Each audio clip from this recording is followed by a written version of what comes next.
أعوذ بالله من الشيطان الرجيم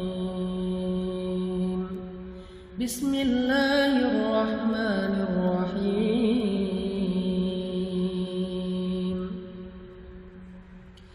إن الإنسان خلق هلوعا إذا مسه الشر جزوعا وإذا مسه الخير منوعا إلا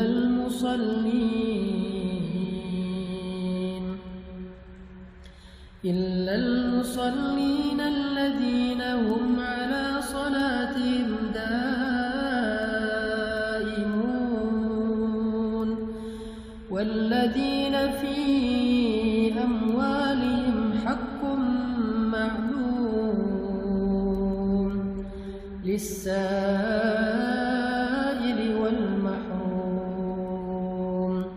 والذين يصدقون بيوم الدين والذين هم من عذاب ربهم مشفقون إن عذاب ربهم غير مأمون والذين هم لفروجهم حافظون إلا على أزواجهم أو ما ملكت أيمانهم فإنهم غير ملومين فمن ابتغى وراء ذلك فأولئك هم العادون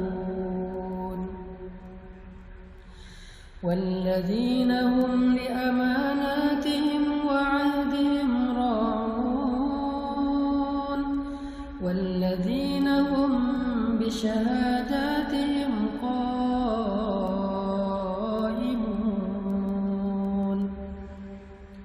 والذين هم على صلاتهم يحافظون أولئك في جنات مكرمون. Sadaqallahul Azim. Teman-teman yang dirahmati Allah Subhanahu wa taala, itulah salah satu paragraf di dalam Al-Qur'an yang menjelaskan tentang fiqhul masyair, fikih perasaan. Bahwa Allah Subhanahu wa taala menjelaskan manusia itu secara jiwa atau perasaannya, lebih tepatnya mental atau perasaannya itu pada dasarnya labil. Allah menggambarkan labil ini dengan istilah halua. Dia tuh mudah sekali berubah dan mudah sekali terguncang. Ketika dia dikasih kesusahan, dia menjadi berputus asa, berkeluh kesah, melemah, dan ketika diberikan nikmat, dia menjadi orang yang lupa diri, kikir, sombong, angkuh, dan sebagainya.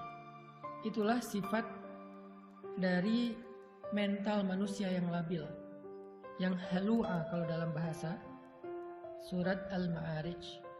Kalau dalam bahasa surat An-Nisa itu diistilahkan dengan muzabzabina baina dzalik, terombang-ambing, nggak stabil gitu. Kita bisa rasain sendirilah gimana mudahnya mental kita drop. Kadang-kadang pemicunya kecil, sederhana, tapi langsung tersulut, akhirnya terbakar. Hanya gara-gara orang klakson, kita jadi marah. Hanya gara-gara orang salah belok, kita jadi marah. Hanya gara-gara orang telat jalan ketika lampu hijau, kita jadi marah. Hanya gara-gara orang ngedim pakai lampu sorot, kita marah. Dan marahnya kita kadang-kadang yang rugi bukan orang itu, bukan orang lain. Yang rugi diri kita sendiri dan orang-orang yang semobil dengan kita di jalan. Di rumah juga kayak gitu. Kita sering marah itu dengan pemicu-pemicu yang kecil. Hanya gara-gara pasangan kita wajahnya mungkin lagi nggak terlalu ceria, kita jadi bete. Hanya gara-gara mungkin anak kita bangun tengah malam, kita jadi bete. Anak kita rewel, kita jadi bete. Salah ngomong seorang pasangan, kita jadi bete.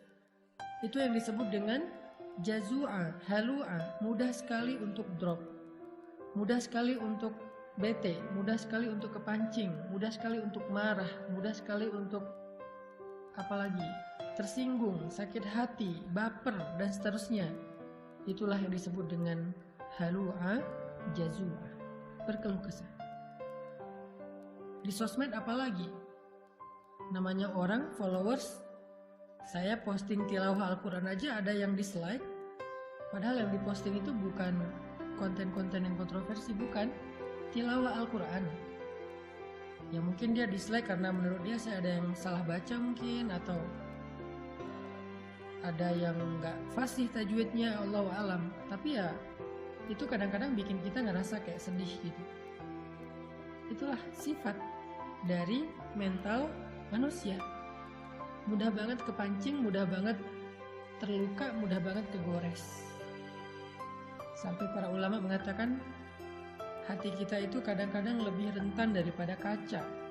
Jadi kalau kaca aja kemana-mana, kita kalau bawa itu selalu dikasih stiker fragile.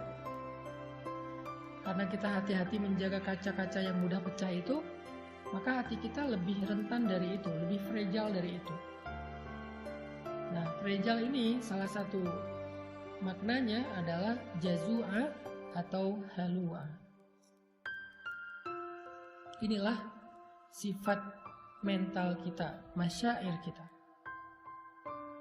Dan semua orang mengalami itu, apalagi kita yang manusia biasa, pasti sering kayak gitu. Kadang-kadang kita kayak suka sedih ya, kok saya jadi lemah gini ya, kok saya jadi baperan banget sih, kok saya gampang malah kepancing sih. Pas sudah sadar kita jadi sedih, pengen berubah tapi susah.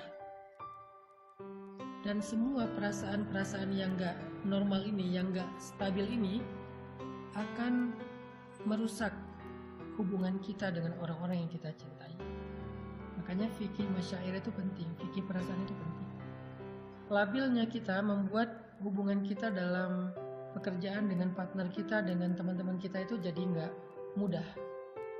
Jadi kondisi halua dan jazua mental kita itu sebetulnya masalah yang membuat hidup kita gak nyaman. Bersosial media gak nyaman, di grup gak nyaman, di rumah gak nyaman, di jalan gak nyaman, berteman gak nyaman, punya keluarga gak nyaman, dengan mertua gak nyaman, dengan orang tua sendiri gak nyaman, dengan siapapun gak nyaman, karena memang hati dan mental kita itu halua, jazua, kurang woles, kurang easy going. Innal insan khuliqa halua, idza massahu syarr jazua, wa idza massahu khair manua. Jadi poin pertama kita dari paragraf Al-Ma'arij itu adalah mental dan perasaan kita itu dasarnya labil. Hati kita itu labil. Kita tuh labil, pasangan kita labil, anak kita labil, orang tua kita labil. Semua manusia yang kita kenal itu labil. Semua kita tuh halua, jazua, manua, semuanya sama. Jadi kita hidup di antara kelabilan-kelabilan perasaan dan hati manusia. Yang hari ini dia sayang sama kita, besok dia bisa bete dan benci sama kita. Yang hari ini dia ngebelain kita, besok dia bisa nyerang kita. Yang hari ini dia memuji kita, besok dia bisa mencela kita loh. Itulah manusia. Kadang-kadang orang yang mencela kita itu kita sampai gak nyangka gitu. Orang yang kita anggap kayaknya baik-baik aja, kita gak ada masalah pribadi dengan dia, malah kita ngerasa udah baik sama dia, kita udah ngerasa udah banyak bantu dia, tapi tiba-tiba di belakang dia yang nyerang kita, dia yang menjelek-jelekan kita, dia yang memfitnah kita. Itulah manusia. Jadi jangan heran kalau kita ngalamin itu ketika kita bergaul. Kalau kita masih heran pas ngalamin itu, berarti kita kayak naif. Kita pikir kita hidup di antara malaikat? Enggak, kita hidup di antara manusia. Dan kita bagian salah satu di antara itu. Kita juga pernah banget lah ngecewain orang. Nggak tepat janji pernah, bahkan ingkar janji pernah. Kalau nggak tepat janji meleset, kalau ingkar janji ya sengaja aja nggak mau menunaikan janji. Marah-marah pernah, mencela pernah, apalagi menghina pernah. Banyak kok kekecewaan yang pernah kita lakuin kepada orang lain. Jadi jangan heran kalau dalam kehidupan yang labil ini kita melihat seseorang berubah dengan cepat. Itu jangan heran. Toh kita juga kayak gitu. Makanya karena Allah tahu kita diciptakan dalam kondisi mental, perasaan dan hatinya itu labil, gampang terbolak-balik. Dari yang benci jadi cinta atau dari cinta jadi benci itu terjadi di mana-mana. Maka Allah Subhanahu wa taala memberi kita nasihat. Di dalam surat Al-Ma'arij. Karena Al-Qur'an itu adalah tazkiyatun nafs, obat bagi jiwa, syifa'un lima fis sudur, obat penyembuh bagi penyakit-penyakit yang ada di dalam dada, penyakit hati, penyakit perasaan. Al-Quran adalah penyembuhnya. Bukan hanya dawa, tetapi syifa. Kalau dawa itu obat, kalau syifa itu penyembuh. Kalau dawa, obat belum tentu sembuh. Kalau syifa, Allah menjamin akan sembuh. Kalau kita benar-benar memahami dan mengamalkan Al-Quran.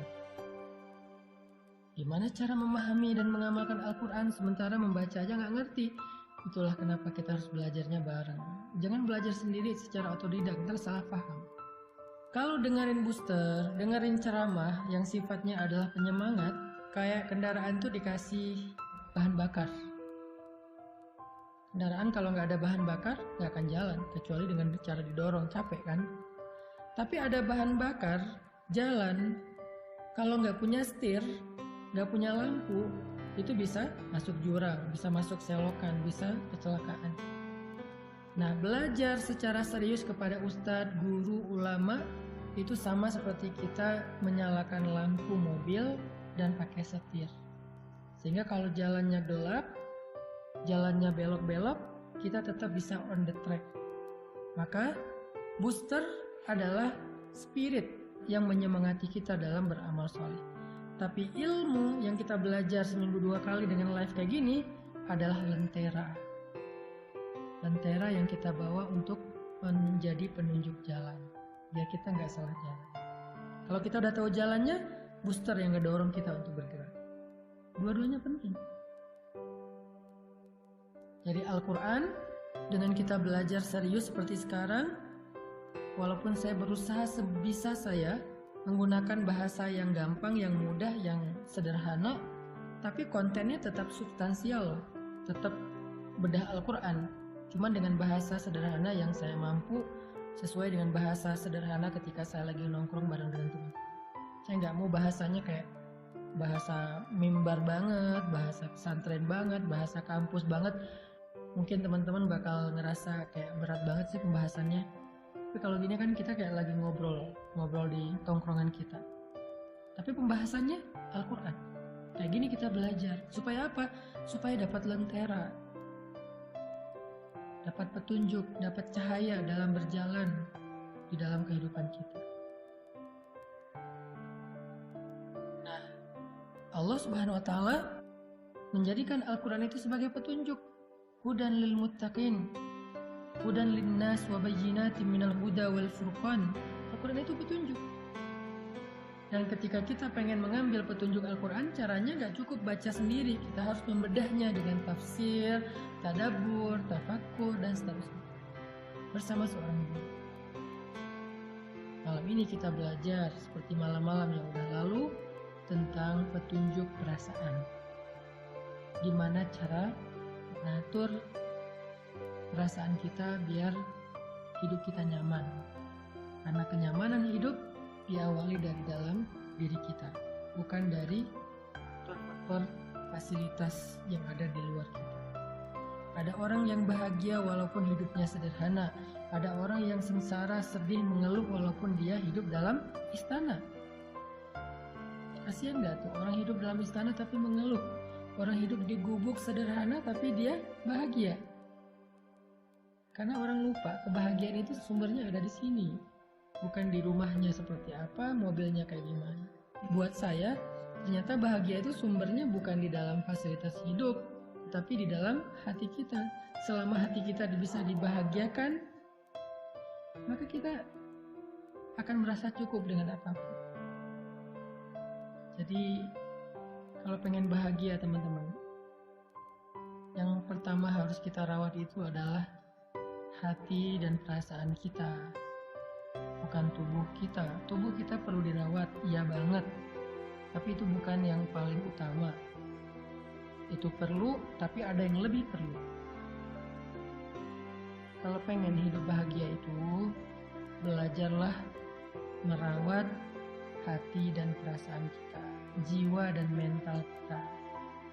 Dan gimana cara ngerawat hati dan perasaan, jiwa dan mental kita?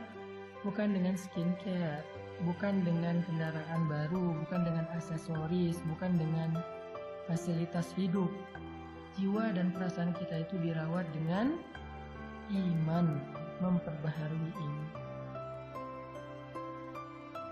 Bukan dengan jalan-jalan, Ustaz. Bisa, tetapi enggak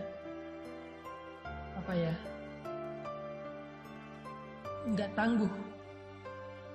Bukankah kita kadang-kadang bete kadang-kadang jalan-jalan, macet, apalagi yang tinggal di kota-kota besar, baru keluar rumah udah macet, udah capek-capek macet-macetan, sampai di sana cuman sebentar udah tutup. Dan banyak lagi masalah-masalah teknis terjadi. Jadi yang harus di-happyin itu bukan zahirnya dulu, tapi batinnya. Dan sumber kebahagiaan batin itu kalau kita pengen belajar, apalagi setelah hidup kita rumit seperti sekarang setelah kita dewasa. Kalau anak kecil mungkin lebih gampang happy lah ya, hidupnya gak rumit. Tapi setelah kita dewasa, hidup kita udah rumit, kita butuh solusi ekstra. Kalau anak kecil sekedar bisa main aja udah happy dia. Kalau kita kan enggak. Maka kita butuh Al-Quran, kita butuh ilmu, kita butuh pembaharuan iman, kita butuh booster, kita butuh nasihat, kita butuh fikih perasaan.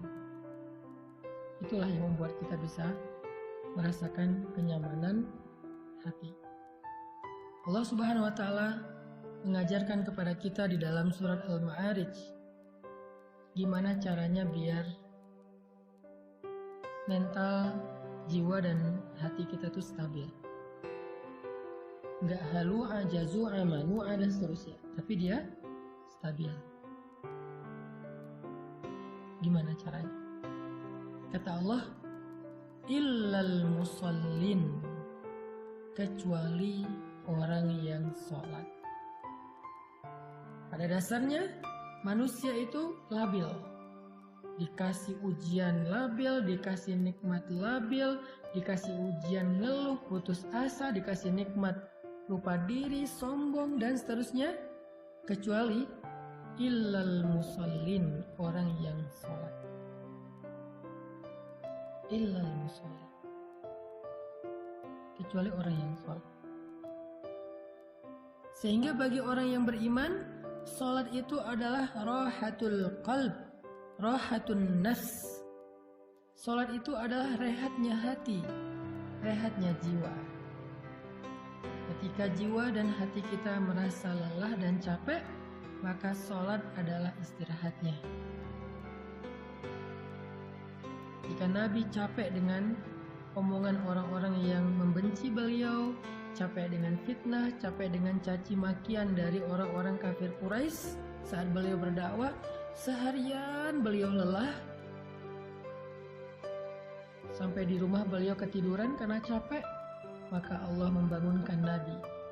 Nabi tidur untuk istirahat fisik, istirahat badan. Beliau tidur. Nah, kalau badan kita udah capek, kita tidur. Itu istirahat badan, istirahat zahir, fisik. Tapi Nabi belum istirahat batin. Karena walaupun tidur, hatinya masih sedih. Walaupun tidur, hatinya masih kecewa, masih marah. Makanya dalam keadaan tidur itu Allah membangunkan Nabi. Ya ayyuhal muzammil. Wahai orang yang sedang tidur dan berselimut,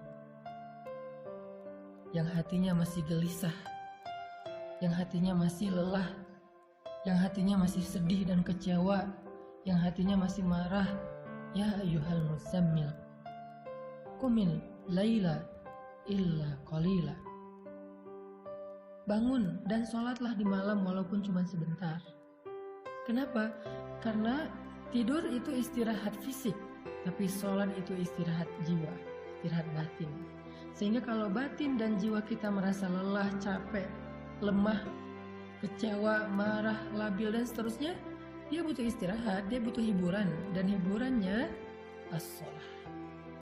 Di surat Al-Ma'arij Allah bilang, obat jiwa itu adalah illal musallin, kecuali orang yang sholat.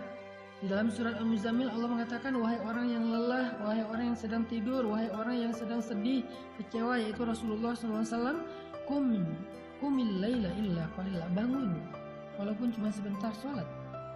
Itu obat jiwa bagi orang yang beriman.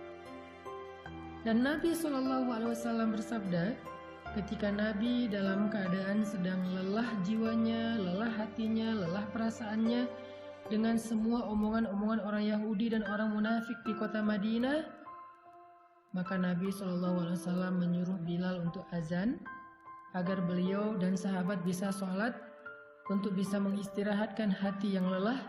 Apa kata-kata Nabi? Arihna bis sholah ya Bilal, istirahatkan kami dengan sholat wahai Bilal. Istirahatkan kami dengan sholat wahai Bilal.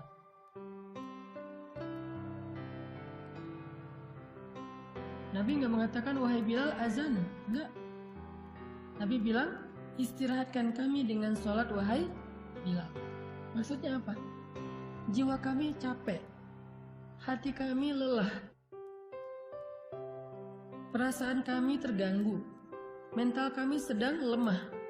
Maka istirahatkanlah jiwa, mental, perasaan, dan hati kami wahai Bilal dengan sholat azan maksudnya. Dan Bilal faham, sehingga akhirnya Bilal wudhu, langsung Allahu Akbar, Allahu Akbar, azan. Hayya 'alas shalah.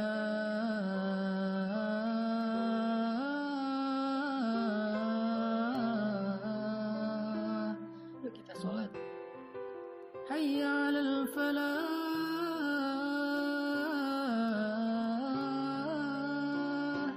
Yuk kita memperoleh kemenangan, kebahagiaan, keberuntungan. Jadi bagi orang yang beriman, sholat itu adalah istirahat. Pertanyaannya, gimana cara menjadikan sholat itu sebagai istirahat? Kok selama ini kita malah istirahat setelah sholat, bukan sholat untuk istirahat? Gimana caranya? Kata Allah, alladzina hum ala sholatihim daimun, orang yang sholatnya dawam. Kalau kita pengen mengupgrade sholat kita dari sekedar ritual, kewajiban, gerakan, sampai menjadi sebuah kontemplasi, meditasi, dalam tanda petik, rehat jiwa, rehat ketenangan batin, caranya gimana? Daimun. Sholat itu jangan sesekali, tapi sholat itu harus daimun, harus dawam. Dawam itu artinya kita harus melakukannya dalam waktu yang lama. Kita nggak akan menikmati sholat tahajud kalau cuma sesekali. Kita nggak akan menikmati sholat duha kalau cuma sesekali. Kita nggak akan bisa menikmati sholat sunnah kalau cuma sesekali. Harus dilakukan secara rutin, daimun. Nanti setelah dawam dalam waktu yang lama, Allah akan berikan kepada kita nikmatnya ibadah itu. Allah akan berikan kepada kita kenyamanan dalam ibadah. Semua yang dilakukan di awal sesekali apalagi akan berat pasti. Gak akan nyaman, berat. Orang ngelakuin apa aja di awal pasti berat kan? Olahraga, lari itu Sekarang orang bersepeda, apalagi kalau di Bandung tuh kan banyak bukit ya, naik turun. Ke Dago tuh misalnya. Kalau pertama-tama bersepeda ke Dago cuma sampai di Simpang. Naik lagi dikit sampai ke Darul Hikam. Naik lagi dikit sampai di Dago Pakar. Naik lagi dikit sampai di Tebing Keraton. Dan seterusnya dan seterusnya. Itu kan tergantung dawam ya, konsistensinya. Begitulah dengan awal-awal tahajud itu pasti nggak enak, ingin ngantuk sendiri, pening. Duha juga gitu, walaupun lebih ringan dari tahajud. Salat wajib juga kayak gitu, ke masjid juga kayak gitu, subuh apalagi. Kalau mau menikmatinya menjadi rehat, kita harus sabar melakukannya dalam waktu yang lama. Jangan menyerah dulu, karena begitu kita menyerah, nanti kita akan memulai dari awal lagi kalau kita. Intinya daimun, harus dawam, nggak boleh cuma sesekali. Mau menikmati sholat, caranya nggak bisa sesekali, harus dawam. Mau menikmati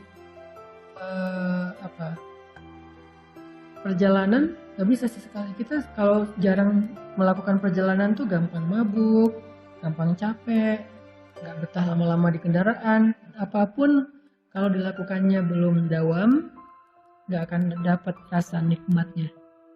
Harus dawam. Begitu juga dengan, maka Allah mengatakan alladzina hum ala sholatihim daimun.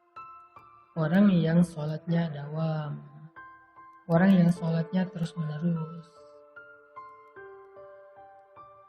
Itulah teman-teman solusi dari surat Al-Ma'arij kalau kita pengen menjaga jiwa kita lebih stabil dan lebih bisa istirahat. Kalau sholat udah jadi rehat jiwa, maka begitu kita sedih, kita sholat, Allah akan hibur hati kita. Begitu kita marah, kita sholat, Allah akan tenangkan hati kita. Begitu kita kecewa, kita sholat, Allah akan kuatkan hati kita. Disitulah kita akan merasakan rahatun nafs di dalam sholat.